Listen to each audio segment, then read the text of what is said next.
Le voyage du petit pèlerin, chapitre 29. Chrétien quitte la foire aux vanités.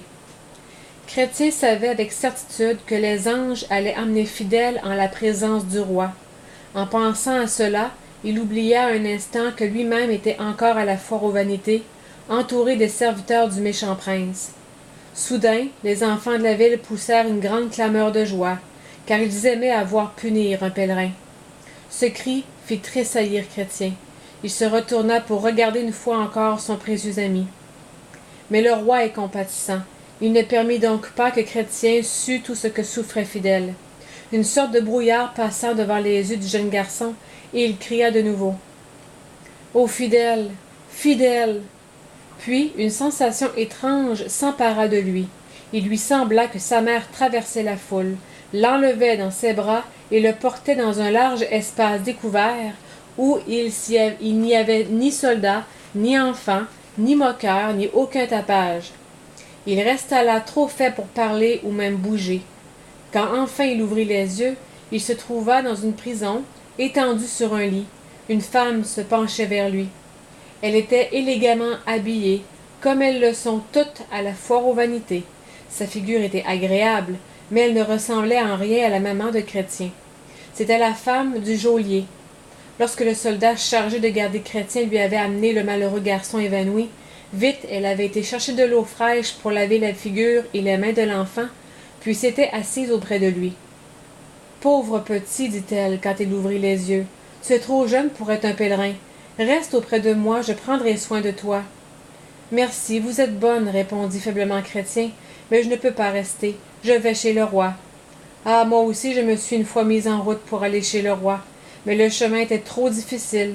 Je me suis arrêtée ici et j'y suis très heureuse. »« Vous le seriez davantage chez le roi, dit Chrétien. Fidèle y est arrivé.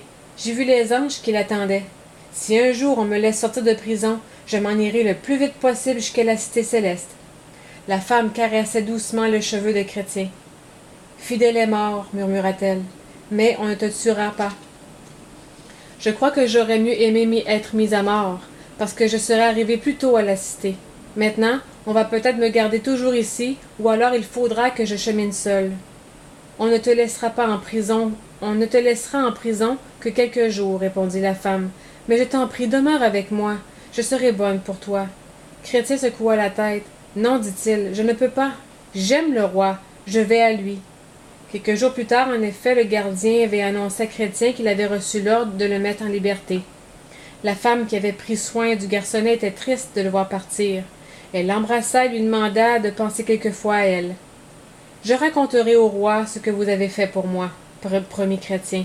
Si vous venez un jour à la cité céleste, je vous reconnaîtrai. » Lentement, il descendit la rue, n'ayant pas assez de force pour marcher vite.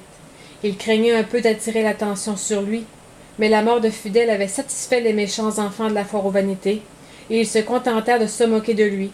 Personne ne le toucha et n'essaya de le retenir. Chrétien allait franchir la grande porte de la ville quand il entendit courir derrière lui, et bientôt une main se posa sur son épaule. Au premier moment, il eut peur, pensant que tout allait recommencer. Mais celui qui l'avait rejoint semblait aussi effrayé que lui et demanda à demi-voix « Permets-moi de venir avec toi. Je ne peux plus rester ici. »« Est-ce que tu veux être un pèlerin? »« Oui, je m'appelle Espoir et je voudrais voyager avec toi. Quand nous serons en dehors des murs, je te raconterai tout. »